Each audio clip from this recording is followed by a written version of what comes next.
Hello everyone, welcome back to the latest update series of Drishti IAS. This is Divya Kawatra and today we are meeting to discuss about the Bone Challenge. That's right, we'll understand what the Bone Challenge is, why it is in news, and if it is a challenge, have we achieved it or are we still struggling? Where does India stand in that challenge and how are the future projections looking for India? All right, we'll answer all those questions. So one by one, let's find out all the details about the Bone Challenge. All right. So what has happened recently is India has restored 21.7 million hectares of degraded, deforested land. That's right. The land that was degraded, deforested, left barren, we have restored that into the green lands, that is forestry, etc. in different varieties, not necessarily forest, in different varieties. Okay. We have restored it. The purpose is we have restored it. How much? 21.7 million hectares. That's right. 21.7 million hectares. And this has been done between 2011 to 2020, and according to this the second progress report on the Bone Challenge, this was released by MOEFCC and IUCN. All right, MOEFCC and IUCN, please remember that. Who released the report? MOEFCC and IUCN. They released the report, and according to that report, we can say this was released on 17 June. Any speciality of the 17 June that you remember? We discussed that. Try to remember and tell me, why is 17th June special and how is it related to environment? Like, is there something related to environment happening on that day? We'll discuss this by the end of the lecture. Until then, drop your comment and let us know what is 17 June known for. Which day is celebrated on 17 June? So this included restoration of the planted forest, natural regeneration, silviculture, agroforestry, mangrove forestry, mangrove restoration. Everything was included here. It is not just about the forest, all right? All these aspects were taken care of, and through that we were trying to induce more and more land into the cultivable structures or regenerative structures or forestry. Somewhere it should not be left barren. And how much did we improve? 21.7 million hectares. All right. What is Bone Convention? What is Bone Challenge? Not the convention, but the challenge. You know, there is Bone Convention that is related to migratory birds also. Please don't confuse this with that. Please don't confuse this with that. There's the Bone Convention. Already we have CMS and Bone Convention. You remember that? Migratory species. This is different. This is Bone Challenge. All right. This Bone Challenge, what is it? It was launched in 2011 by Government of Germany, IUCN, altogether. This is a global effort. Why? Because they want to bring all the degraded and deforested landscape under restoration. All right. What is the overall global target? 150 million hectares by 2020 and total 350 million hectares by 2030. These are the two targets. 150 million hectares by 2020 and 350 by 2030. Second thing, what is the framework? It relies on forest landscape restoration. Forest landscape restoration, focusing on restoring ecological functionality. Not just ecological functionality, at the same time you have to improve the livelihood also. The livelihood, balancing biodiversity with people's need. Okay, that is the brilliant part, that it doesn't just focus on forest restoration, it also focuses on the livelihood of people, right? Catering to the needs of the people also. This is a primary vehicle for countries. They take up the challenge regarding international treaties like UN, Decade on Ecosystem Restoration, Paris Climate Agreement, Montreal Protocol. This is also a step where you take the challenge and you try to fulfill it. So India also took the challenge. Naturally, India also took the challenge. And now we have to see how India is doing. We have brought down 21.7 million hectares, but is it close to our challenge or are we lagging behind? Right? No matter it is a large scale land to be brought under forestation or to be brought under restoration, but still, is it close to our target? Let's find out. So India's pledge, what was it? The commitment initially, India had pledged 13 million hectares. Okay. But at the UNCCD COP14 that was held in 2019, Prime Minister increased this target to 26 million hectares by 2030. And now we have done 21.7. That is approximately 85% of the target has already been achieved. So India is running quite good. By 2030, we have to do 26 million hectares. And now we've done around 21.5 million hectares. That means we are very close to the target. 85% of the target has already been achieved and we still have 5 years to do the remaining 15%. Yeah. That's quite amazing. India has done very well for it. The status as of 2026 report, we have restored 21.7 million hectares. Okay, by between 2011 to 2020. So this is a significant position in the target, right?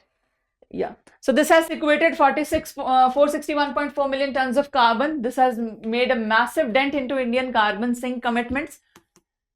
The challenge is still remaining. The challenge is still remaining because it is still a huge issue. 29.77% of India's total geographic area is undergoing desertification. That's right. There's a degradation happening in the land. It is going towards desertification. And how much of it? 29.7%. Yeah. So it is still a huge challenge. We still need to work towards that. Even though the target is less, the land to be restored is much higher than that. Right? In terms of target, we are doing good for sure. But in terms of necessity, that we have we have a lot of fallow land, a lot of land under degradation. That way, we still need to achieve a lot more. Right? Yeah. We still have a long way to go. But amidst that, let's see which are the states that are outperforming, which are the states that are performing good. The list has been topped by Telangana, that has given 4.18 million hectares alone. And then comes Madhya Pradesh with 3.2 million hectares. Then comes Odisha, 2.8 million hectares. Gujarat, 2.5. Andhra Pradesh, 2.1 million hectares. All right. That is how the target has been doing. Who has topped the list? Who has topped the list? Telangana. Please remember that. Who has topped the list? Telangana. Who came second? Who is the runner-up? Madhya Pradesh. Third position, Odisha. At least remember top 3. At least remember top 3. If you can remember top 5, that is amazing.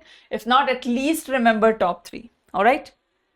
Yeah. This is the progress report. As you've seen, top performing Telangana. Others are Madhya Pradesh, Odisha, Gujarat, Andhra, etc.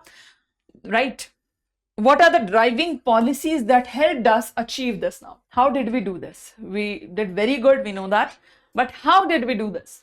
Right.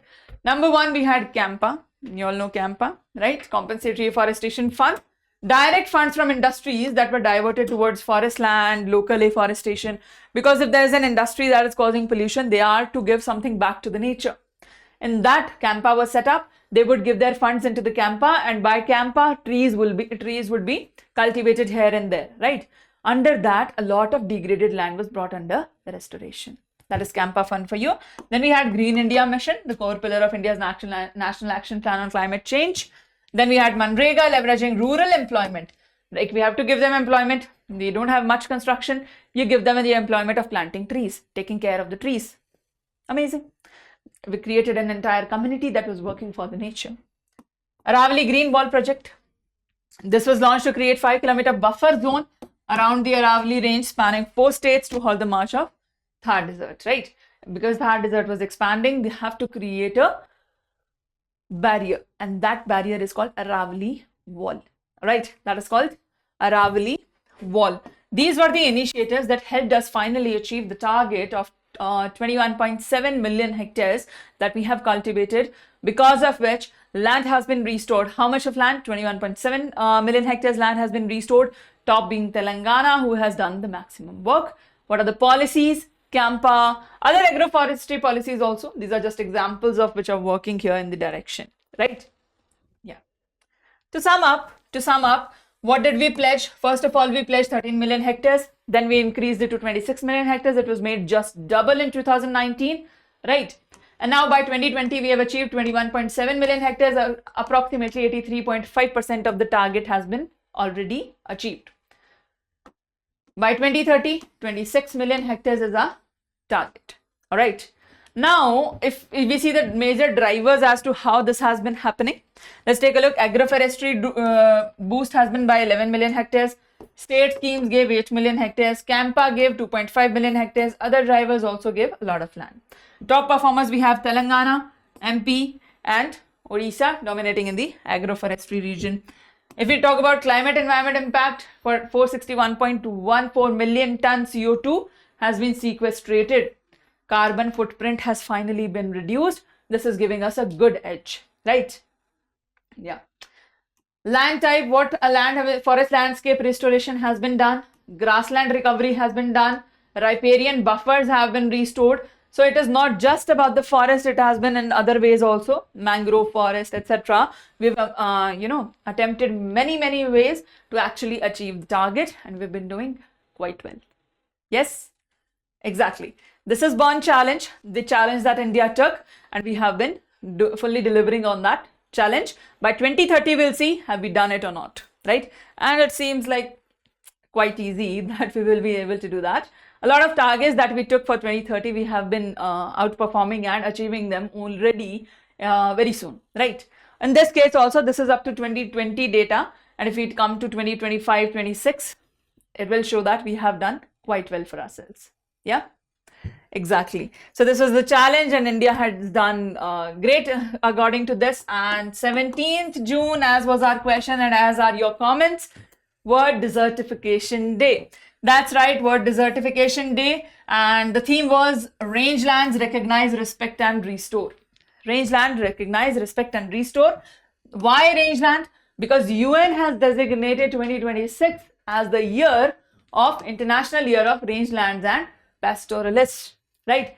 Rangeland is, which includes grassland, shrub, open forest, pasture grass, grazed, everything for livestock also, right? Why? Because it is an essential carbon stock that is giving good benefit to the environment as well and stops desertification also. All right. That's why this has been done, and that's why 17th June was chosen as the date. Clear? Done? All right. That's why 17th June is important, and based on that, we have a question for you regarding the Born Challenge and India's progress. Read the question. Let us know your answer in the comment section regarding this. Make sure you drop your answer. All right. That's about it. Thank you so much for joining in. This was about Born Challenge. I hope this was clear. See you in the next session. Till then, take care. Thank you. Bye-bye. For more informative content, like, share and subscribe. And do not forget to press the bell icon to get the notifications.